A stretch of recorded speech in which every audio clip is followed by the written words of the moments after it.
네팔은 힌두교도가 80%가 넘는 나라입니다.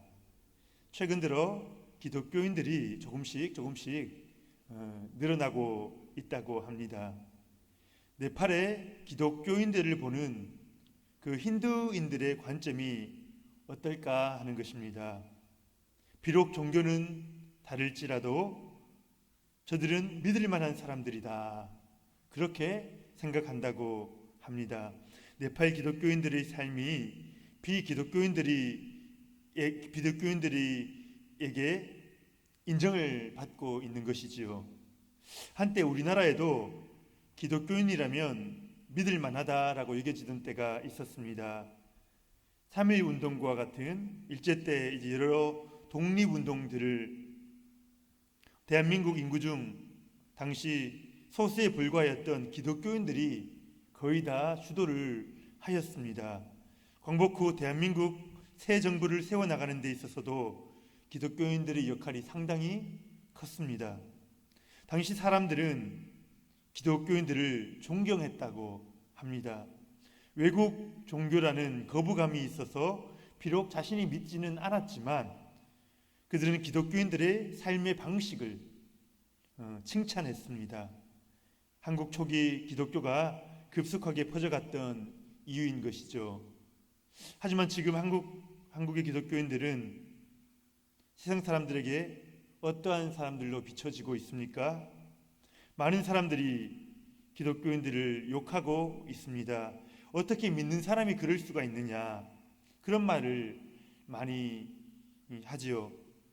기독교인들에 대한 신뢰도가 가톨릭 교도와 불교도들보다도 더 낮다는 그 조사 결과가 있습니다.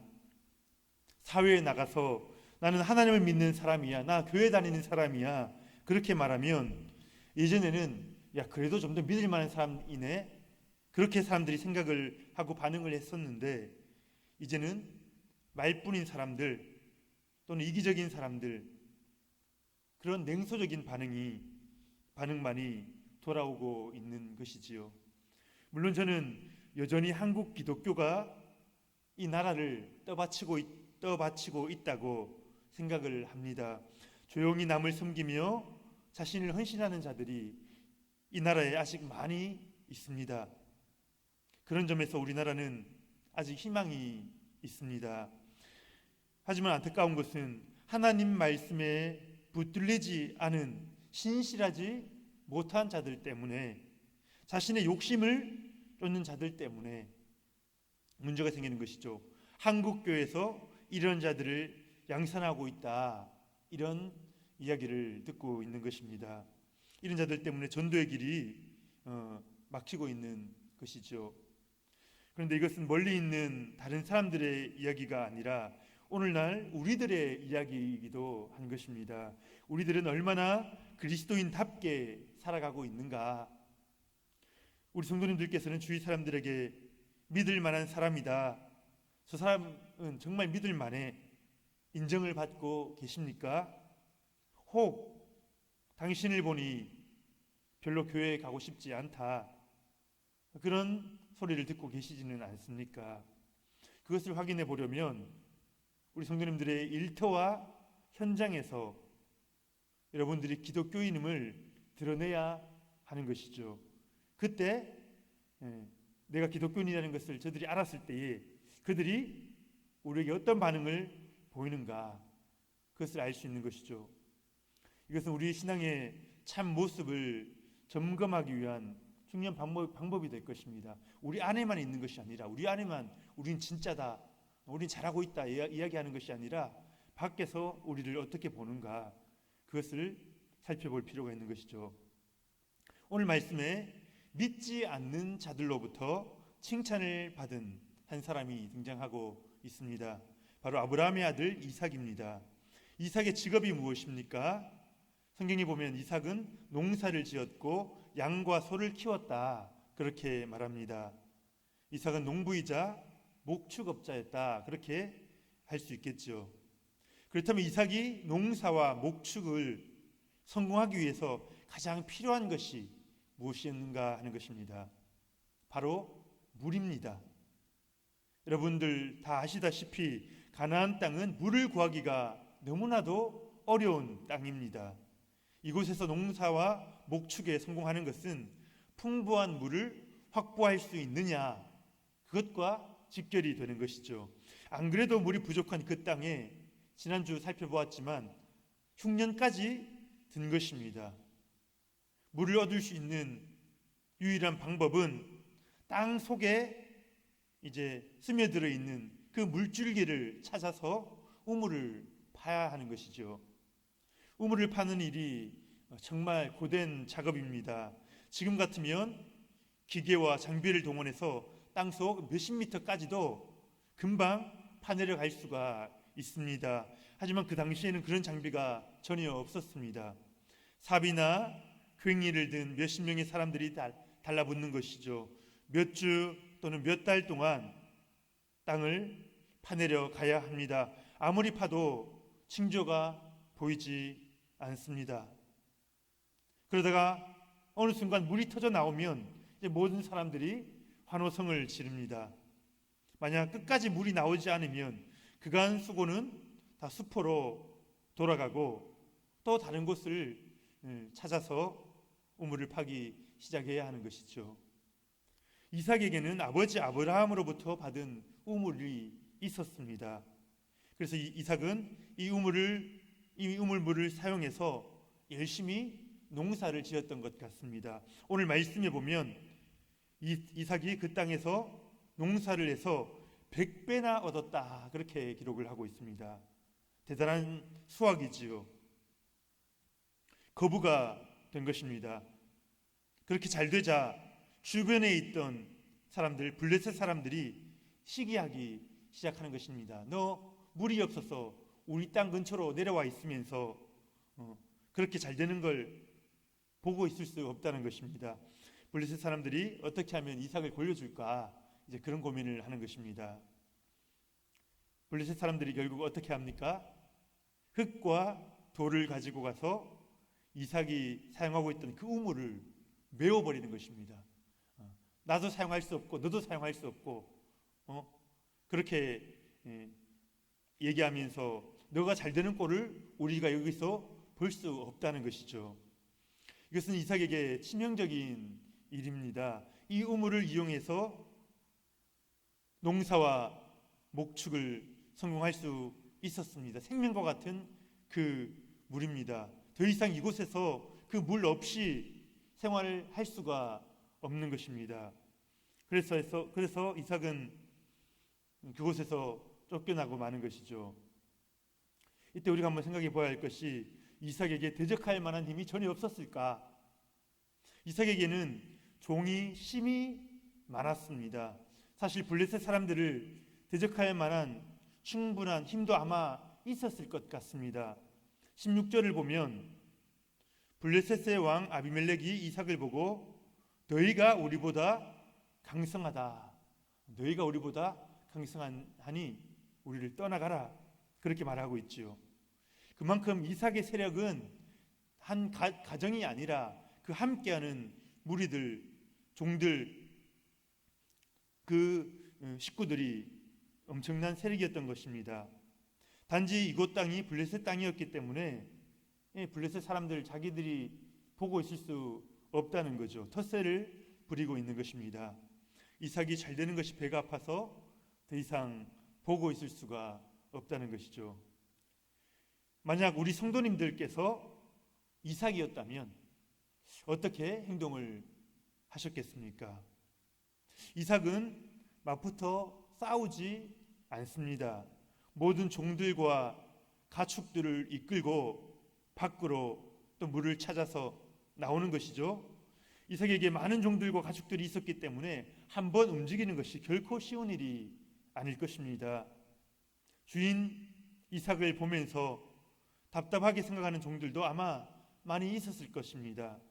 우리 주인이 정말 이상하단 말이야. 우리 우물을 저렇게 빼앗기시고 왜 이렇게 물러나시는 거야?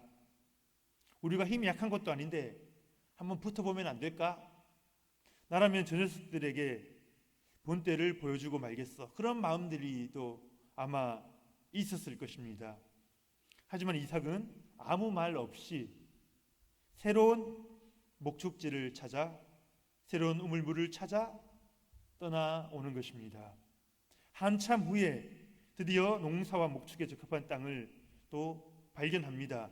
야곱은 종들에게 명령하여 다시 우물을 파도록 합니다. 이곳에서 과연 물줄기를 찾을 수 있을까? 종들이 기대 반 걱정 반으로 우물을 파기 시작하는데요. 아마 몇 날 며칠 걸렸을 것입니다. 자그마한 물줄기가 뿜어져 나오더니 드디어 커다란 물줄기가 솟아납니다. 모두들 환호성을 지르는 것이죠. 그런데 그 기쁨도 잠시였다고 말합니다. 이번에는 그 땅의 목자들이, 그 그랄 땅이었는데 그랄 목자들이 와서 우기는 것이죠. 우물은 너무나 소중한 것이거든요. 이 우물은 우리 거야. 여긴 이 땅은 우리 땅이고 우리가 이 우물을 팔려고 예전부터 점 찍어 뒀던 거라고, 우리 거란 말이야. 그렇게 이야기하면서 그 우물을 빼앗으려고 다투는 것입니다. 이 우물이 누구의 것입니까? 그랄 목자들의 것입니까? 아니면은 이삭의 것입니까? 이 우물은 이삭의 것입니다. 이삭의 종들이 힘들여서 판 우물이기 때문이죠. 그랄 목자들이 텃세를 부리면서 자신들이 파지도 않은 물을 자기들의 것이라고 우기는 그런 상황입니다.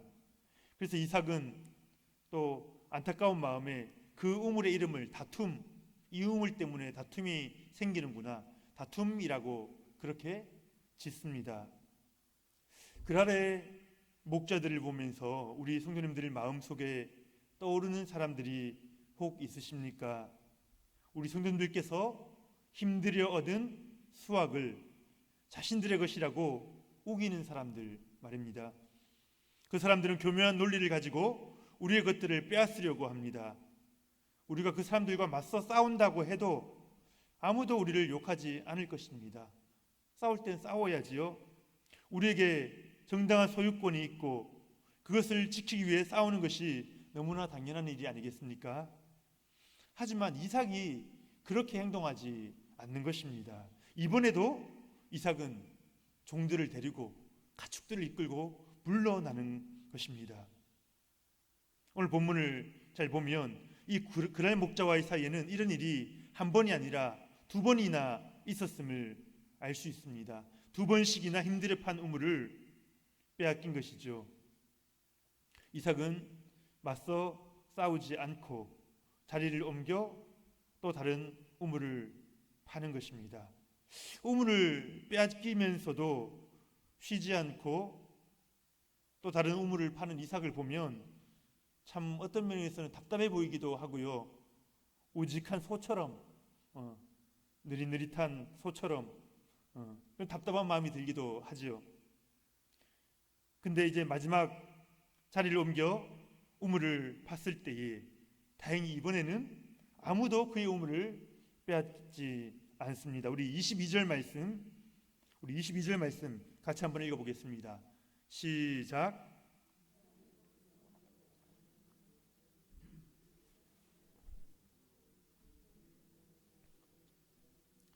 이제는 여호와께서 우리를 위하여 넓게 하셨으니 이 땅에서 우리가 번성하리로다 하였더라. 아멘. 마지막으로 우물을 판 곳은 공간이 상당히 넓은 장소였습니다.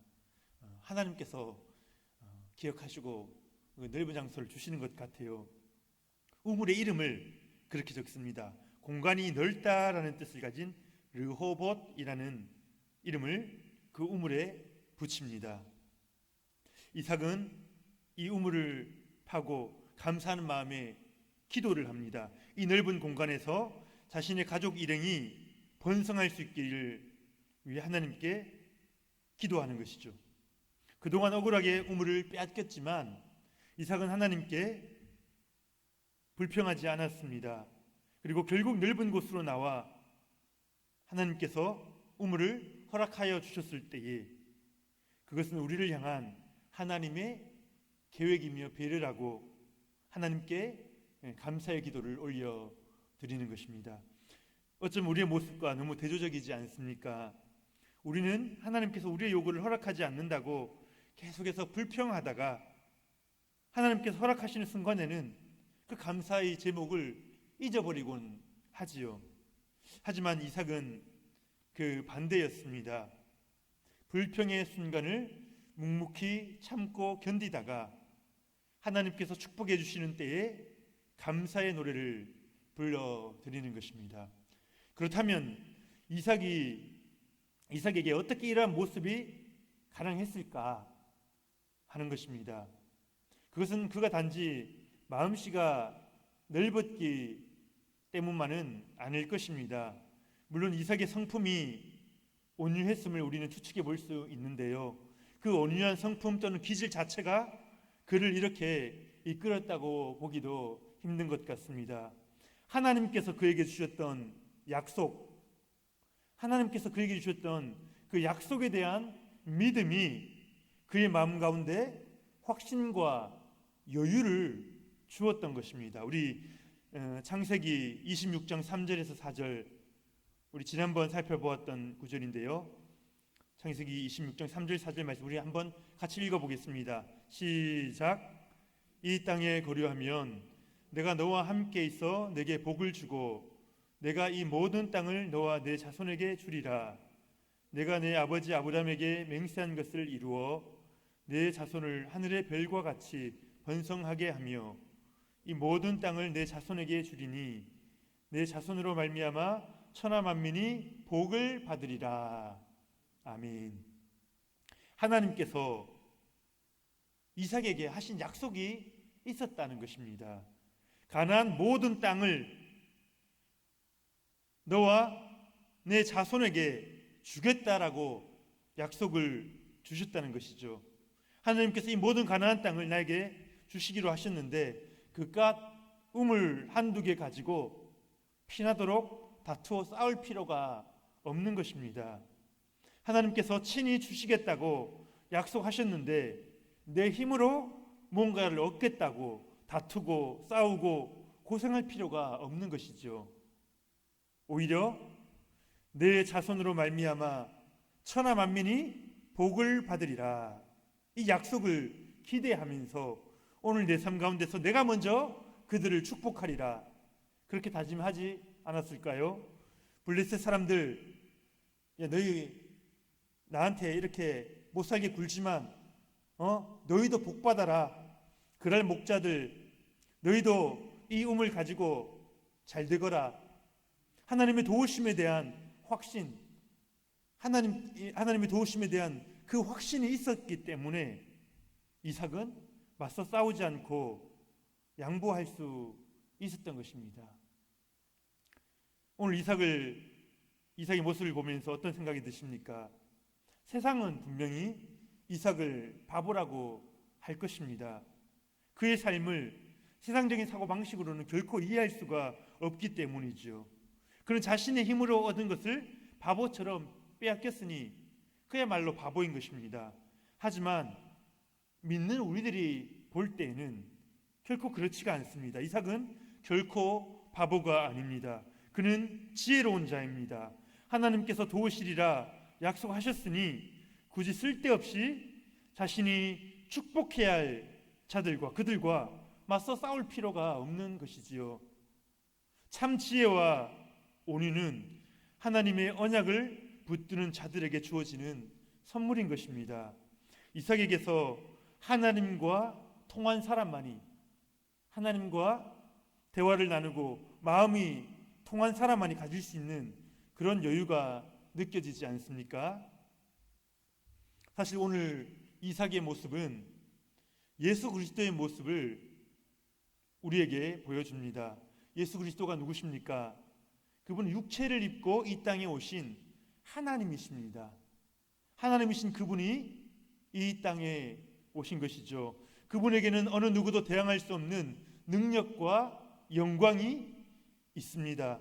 그 하나님께서 이 땅에 오셨다는 것은 그분의 능력과 영광을 스스로 제한하시고 낮고 천한 모습으로 이 땅 가운데 오신 것을 의미합니다. 우리를 구원하시기 위해서 자신의 권리를 다 포기하신 것이죠. 이것을 곰곰이 생각해 보면은 그렇지 않습니까? 정말 바보 같은 일 아닙니까? 신이신 그분이 왜 이 땅에 와가지고 욕을 먹고 우리를 위해서 고난 고통 당하시고 목숨까지 내어놓는다는 것입니까? 하나님의 능력과 영광을 포기하시고 피조물의 몸을 왜 입으신 것입니까? 이삭이 자신의 우물을 몇 개를 포기한 것과는 비교도 할 수 없습니다. 예수님께서 그렇게 하셨던 것은 하나님을 믿는 사람들의 그 삶의 방식을 이 세상 가운데서 어떤 모습으로 살아야 하는가를 직접 보여주시려고 하신 게 아닌가, 그렇게 생각을 하게 되는 것입니다. 오늘 본문 바로 뒷부분의 말씀을 보면 블레셋 왕인 그 아비멜렉이 나를 떠나가라 그렇게 이야기했던 그 아비멜렉이 이삭을 다시 찾아오는 장면이 나옵니다. 이삭이 아비멜렉에게 조금 섭섭한 마음에 그렇게 이야기를 하지요. 너희가 나를 미워해서 쫓아내어 놓고서는 어찌하여 나를 찾아왔느냐, 그렇게 이야기를 합니다. 그러자 아비멜렉이 대답합니다. 여호와께서 당신과 함께 계심을 우리가 분명하게 보았소. 우리 함께 계약을 맺읍시다. 절대 우리를 해하지 않는다고 약속하시오. 당신은 여호와께 복을 받은 사람이요. 그렇게 이야기를 하고 있는 것입니다. 이것이 오늘 이삭 이야기의 결론인 것입니다. 이삭에게 악을 베풀었던 아비멜렉이 이삭을 찾아와서 먼저 머리를 숙이는 것입니다. 하나님께서 이삭과 함께 하시는 것을 자기가 직접 보았다는 것이죠. 이삭에게 은혜를 베풀어 달라고, 나에게 은혜를 베풀어 달라고 그렇게 요청을 하고 있는 것입니다. 어떻습니까? 놀랍지 않습니까? 바보 같아 보이던 이삭에게 세상 왕 아비멜렉이 머리를 숙이고 있는 것입니다. 이것이 하나님께서 오늘 예수 그리스도를 믿는 우리들을 통하여 이 땅 가운데 보여주고자 하시는 일인 줄 믿습니다. 우리가 처음의 질문으로 한번 되돌아가 보겠습니다. 우리 기독교인들이 세상에서 비난받고 있는 이유가 무엇인가 하는 것이죠. 세상이 걸어오는 싸움에, 그래 나도 어느 정도 힘이 있어, 나도 세력이 있단 말이야, 나도 돈도 어느 정도 있단 말이야, 한번 싸워볼까? 한번 소송 걸어볼까? 한번 해보자고 달려들기 때문이 아닐까요? 세상이 싸움을 걸어올 때에 그래 나도 할만해, 나도 싸울 수 있단 말이야, 그것 때문에 우리가 세상으로부터 비난받는 건 아닐까요? 내 것은 절대 놓칠 수 없다고, 내 건 하나도 포기할 수 없다고 그렇게 외치기 때문에 우리가 비난받고 있는 것은 아닐까요? 이삭의 삶은 바보 같다고 여전히 생각하며 내 힘으로 내 재산은 지키겠다 그렇게 덤비기 때문은 아닐까요? 물론 우리 재산을 지키고 다 퍼줄 필요는 없습니다. 하지만 우리가 세상과 계속해서 맞대어 싸운다면은 그리스도인들이 우리가 믿는 하나님이 저들이 믿는 하나님이 없구나, 자기 힘으로 저렇게 싸우는구나, 세상 사람들이 그렇게 보지 않겠습니까? 함께 하시겠다는 하나님의 언약을 잊어버리고 내가 내 삶을 책임지겠다, 나도 할 수 있다라고 우리가 자만하고 있기 때문에 그런 것이 아닐까요? 내가 책임져야 한다면 조그마한 손해라도 있으면 우리가 끝까지 달라붙어서 안 빼앗기려고 싸울 수밖에 없잖아요. 상대방을 죽이고서라도 내가 살아야 하는 것입니다. 우리는 하나님과 소통하는, 하나님의 약속을 받은 언약 백성임을 잊지 마시기를 바랍니다. 세상 일들에 욕심 부리지 마시고 양보하시면서 사시기를 바랍니다. 처음에는 사람들이 여러분들을 이상하게 쳐다볼 것입니다. 분명히 빼앗아 놓고 그냥 물러간다고 힘도 없는 것, 바보 같은 것 뒤에서 욕할 수도 있을 것입니다. 그래서 참 견디기 어려운 순간도 우리에게 찾아오겠지요. 그럴 때는 바보처럼 이 땅에 오신 예수 그리스도를 기억하시고 예수님이라면 어떻게 하실까를 물어가면서 어떻게 행동할지를 결정하시기를 바랍니다. 이삭처럼 양보하시고 또 양보하고 또 양보해 보시기를 바랍니다. 때가 되면 사람들이 이제 깨닫는 것이죠. 저 사람 바보인 줄 알았는데 보통 사람 아니구나. 여호와께서 함께 하시는 자이구나. 저 사람한테 잘못 보이면은 내가 큰일 나겠다. 그래서 여러분들을 존경하며 여러분들을 찾아오게 될 것입니다. 그들이 여러분들과 한편이 되게 해달라고 그렇게 이야기할 것입니다. 우리 성도님들의 삶을 통하여 한국교회가 하나님의 명예를 회복할 수 있기를 축복합니다. 아무리 교회가 욕먹는다 하더라도요, 하나님의 언약과 약속을 믿는 사람들이 살아가는 한 그런 사람들이 이 세상 가운데서 그들에게 양보하고 그들에게 복을 주기 위해서 나가는 한 하나님께서는 한국교회를 복되게 사용해 주실 줄 믿습니다. 하나님과 소통하시는 그런 사람답게 지혜와 온유로 세상을 축복하며 나가시는 우리 성도님들 복된 삶 되시기를 예수님의 이름으로 축복합니다.